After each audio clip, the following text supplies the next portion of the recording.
샬롬. 오늘도 하나님 말씀 앞에 나오신 여러분 환영합니다. 우리 함께 기도하도록 하겠습니다.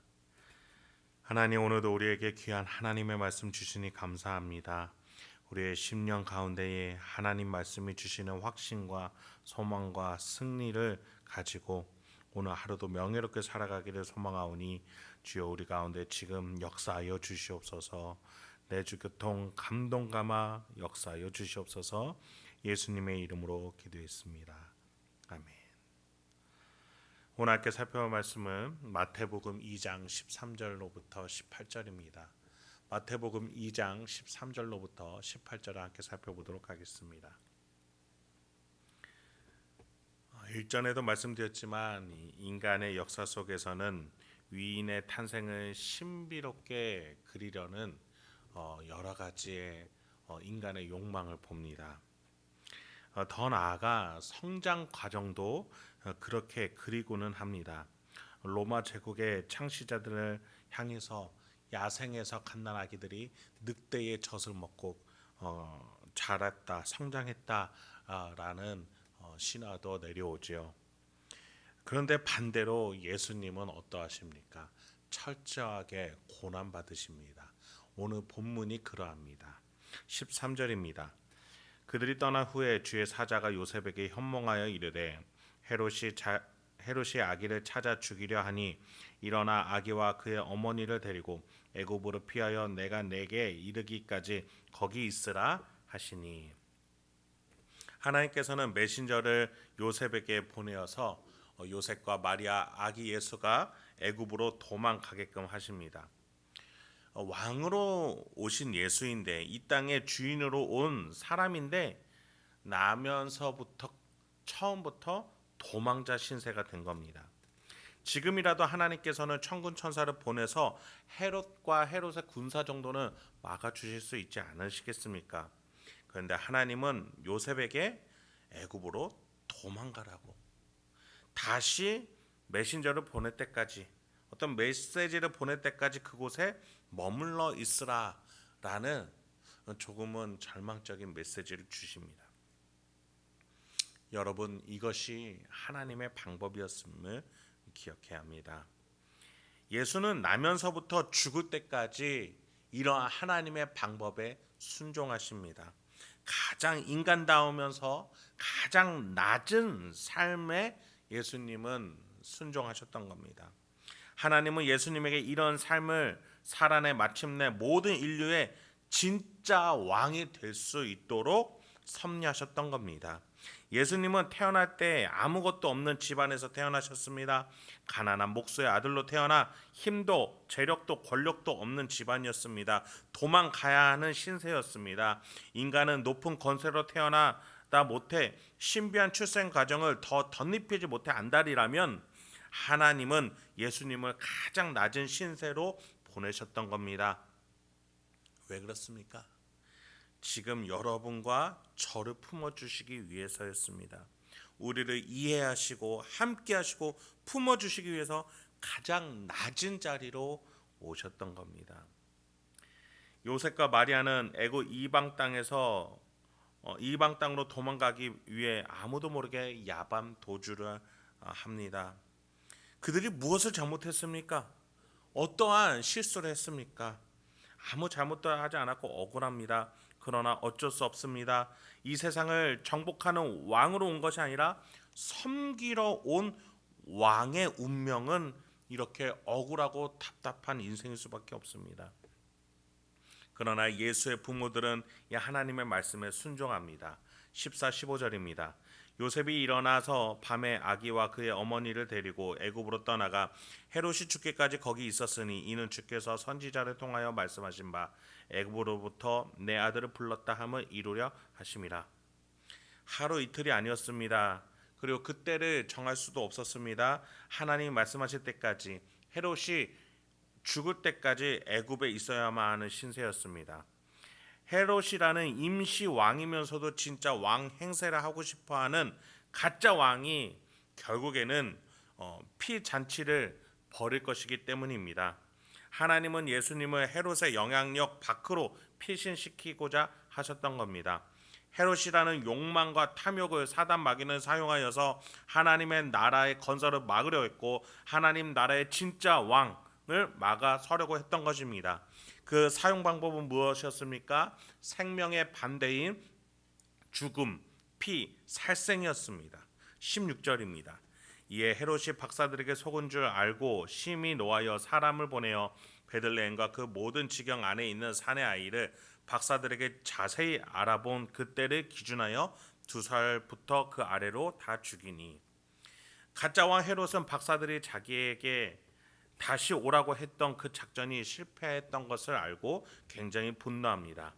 그만큼 구약 성경에서 그리스도가 태어날 것을 받아들이지 못했던 것이죠.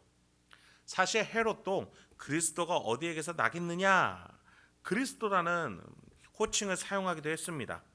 그리스도라는 말은 구원자, 해결사라는 의미를 갖고 있습니다. 헤롯은 자신이 풀지 못한 유대의 문제를 대신 풀어낼 어떤 경쟁자로 받아들였던 겁니다. 자기 욕망에 가득 차 눈이 가려지니 성경의 예언도 자기 멋대로 해석했던 거죠. 결국 그 경쟁자라고 생각했던 이를 막아서려는 작전이 실패하니 크게 분노하며 예언대로 되어 있는 베들레헴에 그 경쟁자를 막아서기 위해 군사를 보냈던 겁니다. 그래서 베들레헴뿐만 아니라 그 근방까지 또 갓 태어난 아기뿐만 아니라 2살까지 비슷해 보이는 아기들 모두를 다 죽이라고 명합니다. 이것은 한 인간의 욕망에 사단 마귀가 하나님을 배반하고 타락한 것의 결합입니다. 무엇입니까? 지옥입니다. 여러분, 천국과 지옥 모두 이 땅에서 확인하고 볼 수 있다는 사실을 잊지 마십시오. 그러나 결국 마지막에는 이 땅이 하나님의 나라가 될 것입니다. 이생의 자랑, 육신의 정욕, 안목의 정욕으로 가득 찬 자들은 이 땅에서 쫓겨나 영원히 하나님 나라에서 거절당하고 단절된 채로 영원한 험한과 끝없는 추락 속에서 살아가게 될 것입니다. 생명이 없는 그곳에서 우리가 상상할 수 없는 지옥에서 살아가게 될 것입니다. 그러나 하나님께서는 하나님을 믿고 따르는 자들, 섬김의 왕을 따라서 섬기려는 자들을 어떻게 인도하시겠습니까? 오늘 본문에서는 특히 2가지의 하나님의 섭리가 숨겨져 있었다라고 마태는 말해줍니다. 먼저 15절입니다. 헤롯이 죽기까지 거기 있었으니 이는 주께서 선지자를 통하여 말씀하신 바 애굽으로부터 내 아들을 불렀다 함을 이루려 하심이라. 요셉과 마리아와 아기 예수를 애굽으로 보내어 헤롯이 죽기까지 머물게 하나님은 하셨습니다.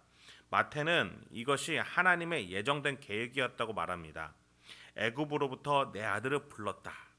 즉 하나님께서는 예수님이 헤롯의 꾀로부터 보호받게 하셨고 결국에는 헤롯이 죽고 예수님은 살아남아서 다시 이스라엘로 돌아오게 하실 것임을 말씀하셨던 겁니다. 더 나아가 2번째로 마태는 예레미야 선지자의 말씀까지도 성취되었다라고 말해줍니다. 17, 18절입니다. 이에 선지자 예레미야를 통하여 말씀하신 바 라마에서 크게 슬퍼하며 크게 통곡하는 소리가 들리니 라헬이 그 자식을 위하여 애곡하는 것이라. 그가 자식이 없으므로 위로받기를 거절하였도다 함이 이루어졌느니라. 라헬 하면 야곱이 가장 사랑했던 아내였습니다. 지금 예레미야는 라헬을 이스라엘의 국모격으로 부르고 있는 것이죠. 그런 라헬이 자식을 위해, 그러니까 온 이스라엘을 위해 애곡한다는 겁니다. 이때는 바벨론으로 끌려가는 이스라엘을 향한 슬픔을 노래하고 있었던 겁니다. 그런데 오늘 마태는 이 예레미야의 바벨론을 향한 포로로 끌려가는 이스라엘 향한 슬픔을 인용하면서 자녀가 없으므로 큰 슬픔에 빠졌다라고 이 예레미야의 노래가 이때 예언이 성취되었다라고 말해주고 있는 겁니다. 베들레헴에서 이스라엘의 미래인 갓난 아기들이 모두 몰살을 당한 사건을 두고 말했던 것이죠. 이스라엘이 바벨론으로 끌려가 포로로 끌려가니 이스라엘의 미래가 없었던 것처럼 오늘 이 본문에서도 마태는 베들레헴 사건을 통해서 하나님의 나라가 이스라엘의 미래가 절망적이다라고 말했던 겁니다. 두 예언 모두 절망적입니다. 애굽으로 도망가는 예수, 이스라엘의 미래가 몰살당하는 사건, 마치 악의 세력이 이기는 듯이 보입니다. 그러나 호세아와 예레미야가 했던 예언의 뒷부분을 계속 살펴보면 하나님이 이런 위기 속에서도 결코 놓치지 않고 붙들고 계실 것이라는 내용이 등장합니다. 호세아의 예언 뒷부분에는 내가 어찌 너를 버리겠느냐, 내가 어찌 너를 놓겠느냐, 너를 두겠느냐, 내 마음이 내 속에서 돌아와서 나의 긍휼이 온전히 불붙듯 하도다 라는 하나님의 심정이 이어집니다. 예레미야 예언 뒷부분에는 나 여호와가 이같이 말하노라, 내 소리를 금하여 울지 말며 내 눈을 금하여 눈물을 흘리지 말라, 내 일에 갚음을 받을 것이다. 나 여호와가 말하노라, 너의 최후의 소망이 있을 것이라, 너의 자녀가 자기들의 경내로 돌아오리라. 이렇게 하나님의 계획과 섭리는 하나님의 자리를 탐했던 사단마귀, 인간 세상에서 자신이 진짜 왕으로 있으려 했던 헤롯을 뛰어넘는다라고 마태는 보고 있었던 겁니다. 하나님의 나라는 이렇게 극복합니다. 승리합니다. 이겨냅니다. 그리고 마침내 그 예수는 애굽에서 돌아와 이스라엘 땅에서 섬김의 왕으로 세우심을 받고 우리를 위해 십자가에서 죽어주시고 부활하여 승리하여 우리 모든 인류가 그 길을 걸을 수 있게 해주신 겁니다. 이것을 막으려 온갖 회방을 놓던 사단마귀는 떠나갑니다. 그래서 우리는 구원과 대속, 속죄라는 놀라운 선물을 받을 수 있게 된 것입니다. 여러분은 어떤 왕을 섬기고 계십니까? 내 안에 진짜 왕이신 예수 그리스도의 보혈의 피가 흐르고 있음을 믿으시기 바랍니다. 그 어떤 세력도 여러분을 탐할 수 없음을 믿으시기 바랍니다. 성부 하나님의 계획이 여러분의 인생 가운데에 있고 예수 그리스도의 희생의 피가 여러분의 영혼에 흐르고 있으며 성령 하나님의 함께 하심이 지금 여러분 가장 깊숙한 마음 가운데, 여러분의 곁에, 여러분의 모든 삶의 일상 가운데 함께 무소부재로 계시다라는 사실을 믿으시기 바랍니다. 삼위일체 하나님과 오늘 하루도 명예로운 하루를 보내시길, 그 하나님과 동행하시며 승리하시는 저와 여러분 되길 주님의 이름으로 축원드립니다. 함께 기도하겠습니다. 하나님, 오늘도 우리에게 귀한 하나님의 말씀 주시니 감사합니다. 우리의 심령 가운데에 우리를 탐할 그 무엇도 어떤 세력도 없음을 고백합니다. 나의 진짜 왕 예수 그리스도로 말미암아 내 인생이 하나님을 따라 저 천국을 향하여 내가 나아갈 수 있음을, 승리할 수 있음을 고백합니다. 하나님의 계획과 섭리가 있음을 고백합니다. 주여, 우리 행복한 교회 성도님 한 분 한 분을 오늘 하루도 붙잡아 주시옵소서. 승리케 하여 주시옵소서. 명예롭게 하여 주시옵소서. 이 모든 말씀 예수님의 이름으로 기도했습니다.